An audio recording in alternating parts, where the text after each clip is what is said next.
کوفہ کے یتیم ہر رات ایک پراسرار نورانی سایہ محسوس کرتے تھے جو چپ چاپ ان کے دروازوں پر رزق رکھ کر غائب ہو جاتا تھا۔ صحابہ حیران تھے کہ کیا یہ کوئی انسان ہے یا کوئی فرشتہ؟ کسی نے بھی اس راز کو نہیں جانا۔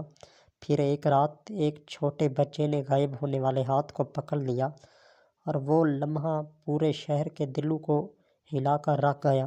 یہ وہ راز تھا جس نے ہر آنکھ سے آنسو نکال دیے اور ہر دل کو خوف اور عقیدت سے بھر دیا۔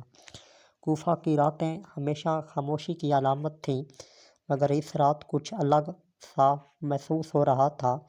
گلیوں میں اندھیرا چھایا ہوا تھا، مگر دلوں میں ایک عجیب سی بے چینی تھی۔ یتیم بچے جو دن بھر بھوکے رہتے، رات کو ڈرتے ہوئے اپنی چھوٹی بستر پر سو جاتے، مگر ہر رات ایک پراسرار چیز ان کے دروازوں پر آتی۔ رزق کوئی نہیں جانتا تھا یہ کون کر رہا ہے۔ کچھ لوگ کہتے کہ شاید کوئی امیر تاجر ہے، کچھ کہتے کوئی ایک بزرگ نورانی ہستی، لیکن سب کے لیے یہ راز ایک پہیلی بن چکا تھا۔ کون ہے یہ شخص جو چہرہ چھپاتا ہے اور رات کے اندھیروں میں یتیموں کا سہارا بنتا ہے؟ ایک رات چھوٹا بچہ احمد جاگ گیا۔ اس کی آنکھیں خوف سے بھری تھیں، مگر دل میں تجسس بھی تھا۔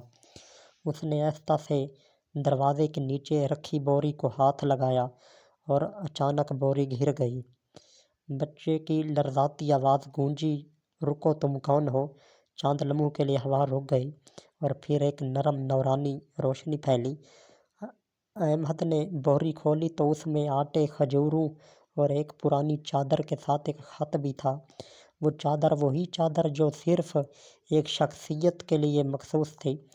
احمد کی سانس رک گئی، اس کے ہاتھ کانپنے لگے اور اس نے سب سے چھپی آواز میں کہا، "یہ مولا علی کی چادر ہے۔" خبر جیسے آتش فشاں بن کر شہر میں پھیل گئی۔ لوگ حیران، کچھ خوشی کے آنسو بہا رہے تھے، کچھ شرمندگی سے سر جھکا رہے تھے۔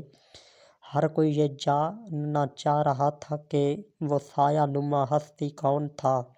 اگلی ہی رات کچھ جرأت مند لوگ خاموشی سے اس کی پیروی کرنے نکلے۔ وہ سایہ مسجد کوفہ کے قریب رکا اور سب نے دیکھا یہ کوئی عام انسان نہیں بلکہ امیر المومنین مولا علی تھے۔ وہ اپنی حکومت کی مصروفیات کے باوجود یتیموں کے دروازے پر رات کے اندھیروں میں چہرہ چھپاتے ہوئے رزق رکھ کر جا رہے تھے۔ ایک شخص نے پوچھا، "یا علی، آپ نے کبھی بتایا کیوں نہیں؟" مولا علی نے مسکرا کر کہا، "جو ہاتھ اللہ کی رضا کے لیے دیتے ہیں وہ شہرت کے لیے نہیں ہوتے۔ یتیموں کی خوشی میرے لیے دولت اور طاقت سے زیادہ قیمتی ہے۔" اس رات کوفہ کی ہواؤں نے ایک راز سنایا، ایک حقیقت جو آج بھی دلوں کو تھامے رکھتی ہے۔ یتیموں کے لیے اندھیروں میں روشنی، محروم لوگوں کے لیے رحمت اور شہر کے لیے سبق۔ اصل طاقت اور عظمت انسان کی دولت میں نہیں بلکہ اس کے دل کی نیکی میں ہوتی ہے۔